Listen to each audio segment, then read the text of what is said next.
Olá! Continuando nossa série de vídeos sobre direito para leigos, né? Com base nesse livro Direito para Não Advogados, o que a gente precisa saber sobre processo e procedimento? Bom, nós temos processo judicial e processo administrativo. Processo judicial corre na justiça. Processo administrativo é tudo que não corre na justiça.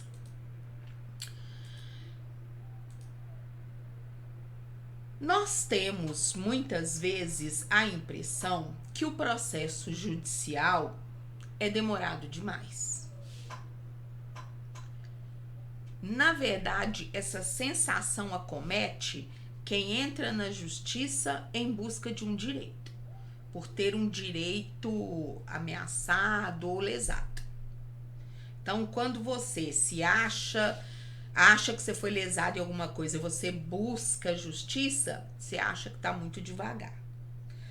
Quando é você que está sendo acusado de alguma coisa, ou uma cobrança, ou um crime, você já acha que está rápido demais. Então, essa coisa de dizer que o judiciário é moroso, primeiro vai da percepção subjetiva, mas é claro que existe sim, independente da nossa percepção subjetiva, existe uma morosidade do judiciário que é culpa do sistema. Eu nem gosto de usar essa palavra, é culpa dos juízes e serventuários que não dão vazão, mas também é culpa nossa que não sabemos resolver nossas questões e levamos tudo pro judiciário, né? Eu tô aqui doida para processar uma empresa por causa de R$6. R$6. Eu tô puta. Porque é aquilo que a gente sempre fala. Ah, não é pelo dinheiro. Mas, porra, não é pelo dinheiro, é pelo desaforo. E pelo desaforo, você vai levar mais um processo para a mesa de um juiz por causa de R$6? Ah, Adriana, mas de 6 em 6 reais que alguém for dando prejuízo no outro, vira o quê, né? Então, é um dilema que a gente não tem como escapar. Então, assim, a nossa incapacidade de solucionar as questões entre a gente ou as empresas que nos causam prejuízo, ainda que seja de R$6, também eles também somos culpados pela morosidade, por engordar o judiciário de processos, de conflitos que poderiam ser resolvidos fora dali, tá? Mas aí, apesar disso, eu quero muito enfatizar essa questão subjetiva nossa. Quando você tá de um lado, você acha que o judiciário demora demais. Quando você tá do outro lado, você acha que tá indo rápido demais. Pergunta para um pai que não paga pensão. Ele sempre vai achar que é rápido demais, né? O importante, uma das coisas muito importantes de se dizer nesse capítulo é que você nunca deve se omitir quando for processado por alguma coisa, tá? Ah, porque eu não vou pagar advogado, problema dele, não vou cumprir mesmo, deixa sair a decisão que sair. Aí depois reclama que o judiciário é uma bosta. Bosta é o ser, meu filho. Sabe? Isso acontece demais com homem chamado para assumir um filho ou para pagar alimentos e ele não contrata advogado, ele não vai se informar do processo, ele não faz a sua defesa, aí depois ele é preso, ele reclama que a justiça pesou pro lado da mulher. Meu amor, você podia ter usado uma camisinha. Tudo que decorre daí, de bom e de ruim, é pelo fato de uma escolha sua. Ou você quis ter filho, ou você não quis usar camisinha. Então aguenta o galho. Ou então não reclama. Quer se omitir? Não quer ir responder o processo na justiça? Mas na hora que pesar a mão da justiça em cima de você, não reclama também não. Paga calado. Seja prisão, seja grana. Seja restrição de direito. Então, se você é uma pessoa decente, você nunca vai se omitir.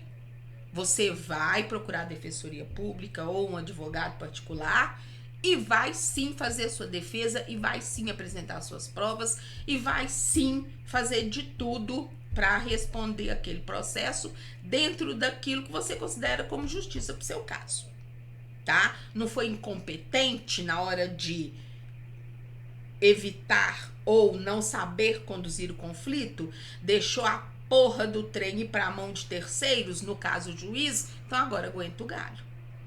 E não se omita, porque senão a mão do juiz vai pesar mais do que deveria.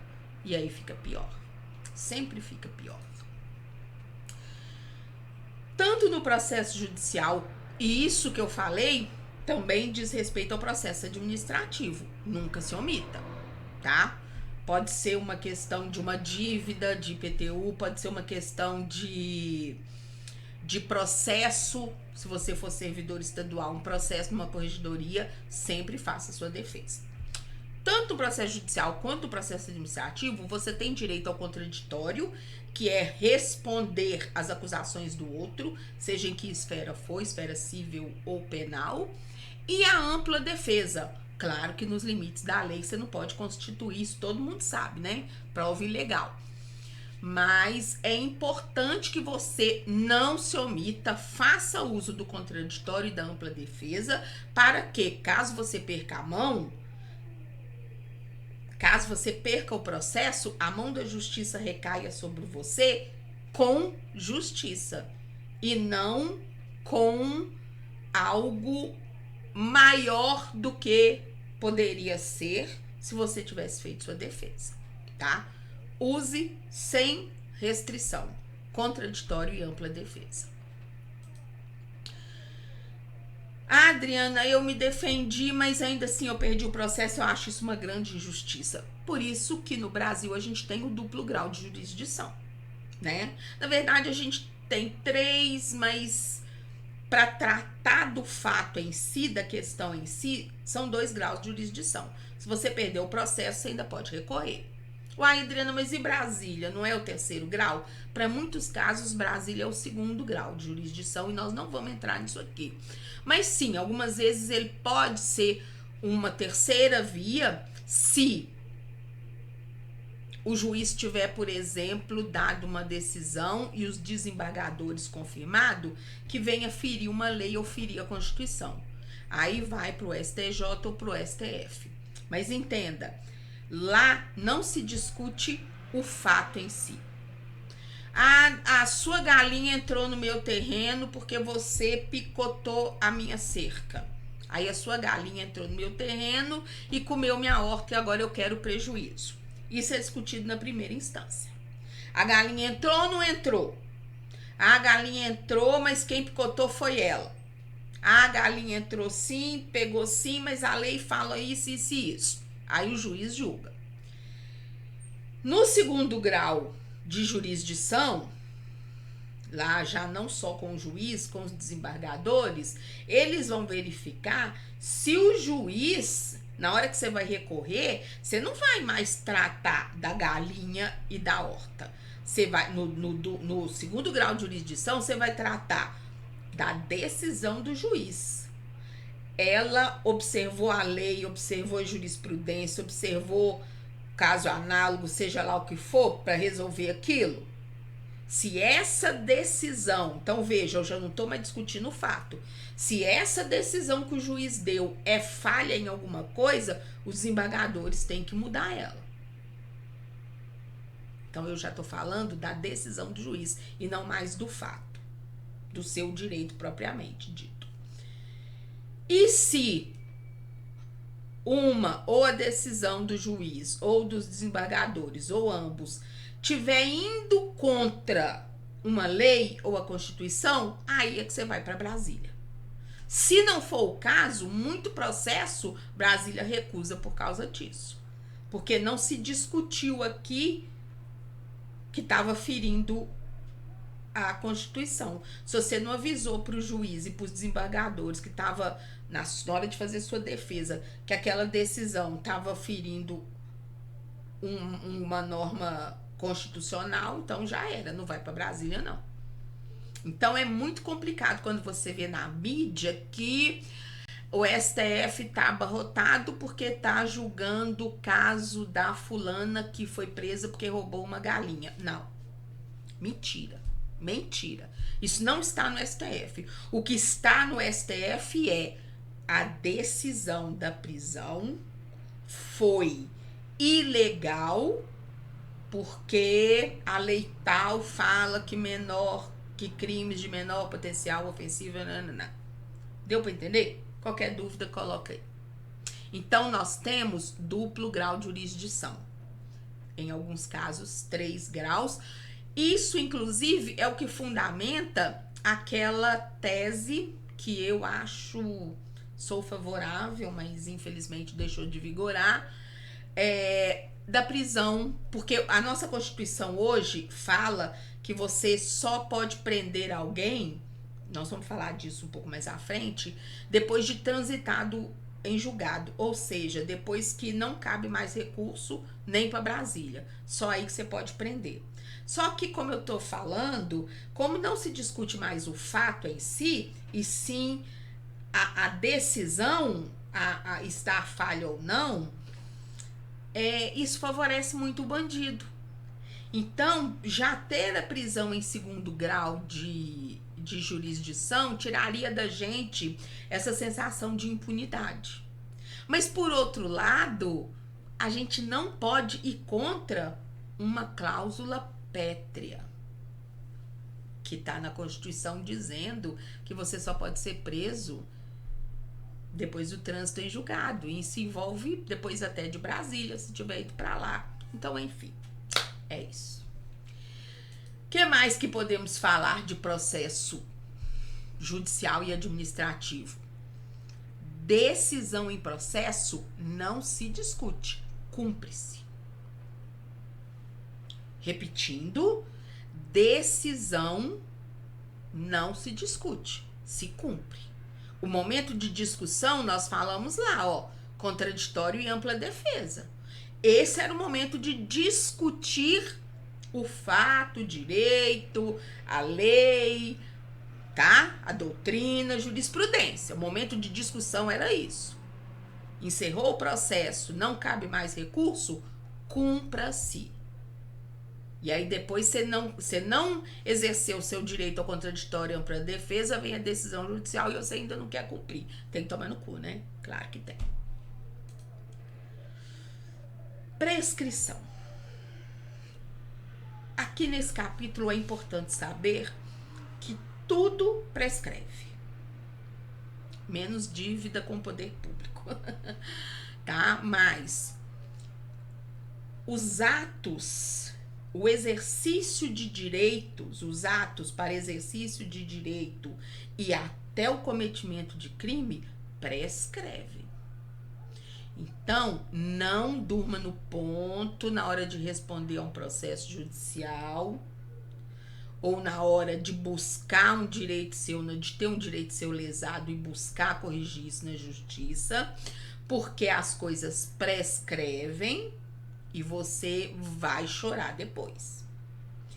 Eu não vou entrar aqui no mérito de Adriana, por 5 anos, porque tinha na legislação anterior, né, praticamente tudo era 5 anos. Hoje tem coisa que prescreve com 1 ano, tem coisa que prescreve com 3 anos, tem coisa que prescreve com 5 anos, com 10 anos, com 20 anos. Então não dá pra gente falar aqui. Mas o que você precisa saber existe prescrição e você perde o direito de correr atrás do prejuízo. Outra coisa também que o leigo precisa saber é que antes de entrar com o processo ou junto com o processo, o advogado dele pode pedir medidas de urgência ou medidas cautelares, tá? Você tá me devendo uma nota preta e eu tô vendo você anunciar seu patrimônio no jornal, você tá desfazendo de tudo que você tem. Eu posso pedir ao juiz uma medida cautelar para bloquear seus bens, para caso eu ganhe a ação, eu ter onde executar.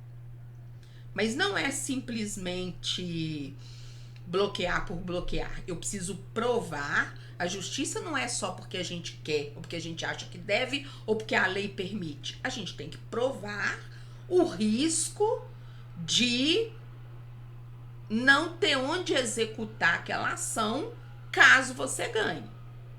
Então, a gente tem liminares, a gente tem tutelas antecipadas, a gente tem medidas cautelares. Seu advogado vai saber como conduzir a coisa, tá? Eu tive um direito lesado, mas eu não tenho como provar. Ah, por que você não tem como provar? Porque o documento que eu preciso para provar tá na mão de fulano. Então, antes de entrar com o processo, você vai pedir ao juiz uma medida cautelar para fazer fulano exibir documentos, para aí você ter a prova que você precisa para entrar na justiça contra o outro lá, tá? Então, você precisa saber disso. Não é porque você não tem uma prova, essa prova tem que existir. Você só não a tem. Isso não tira de você a chance de ganhar na justiça alguma coisa, desde que você saiba que essa prova existe, onde ela está. E existem formas de você ir buscar aquilo, ou de resguardar um patrimônio, alguma coisa, para o processo chegar no final e você ou ter maior chance de perder ou não ter onde executar, ok? Formas alternativas de solução de conflitos têm sido muito estudadas e desenvolvidas justamente para aliviar o judiciário e também para andar mais rápido, porque todo mundo quer que o processo ande mais rápido do que deveria. Arbitragem, mediação, conciliação, negociação são formas de lidar com conflitos, de buscar solução para os conflitos antes de virar um processo ou no iniciozinho dele, para ele não continuar. É interessante para você tem que avaliar com o seu advogado. Muitas vezes é preferível sim abrir mão de alguma coisa para encerrar ali. Outras vezes não. Outras vezes você pode considerar que não vale a pena, que você quer ir até o fim, custe o que custar. Eu sou muito pela conciliação, tá?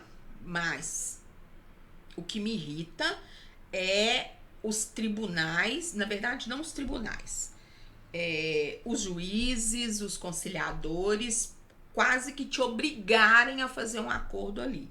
Isso é irritante, sabe? Querer insistir que o consumidor ou que uma outra pessoa que considera que está levando um prejuízo, insistir que ela deve fazer um acordo, ou então você está sendo acusado de algo, e insistirem para que você proponha um acordo. Não, isso vai da sua consciência. Se você acha, eu prefiro abrir mão para o processo andar mais rápido. Tem gente que gosta da briga e não quer abrir mão de nada. Vai pagar pela morosidade do processo, pelo abarrotamento da justiça. Mas tudo bem, é direito seu, tá? Mas é importante você saber que não é obrigatório, mas existem essas formas de solucionar conflitos. Hoje em dia ainda existe algo muito interessante, acredito que muito polêmico. Se você puder buscar no Google depois, justiça restaurativa. Uma situação interessantíssima, mas nós não vamos nos aprofundar nisso aqui, tá? Então, isso é o que você precisava saber sobre processo e procedimento. No próximo vídeo, nós vamos falar sobre responsabilidade. Você é responsável por seus atos. E você vai saber também quando é que você é responsável pelos atos de terceiros. Te aguardo então, hein? Até mais.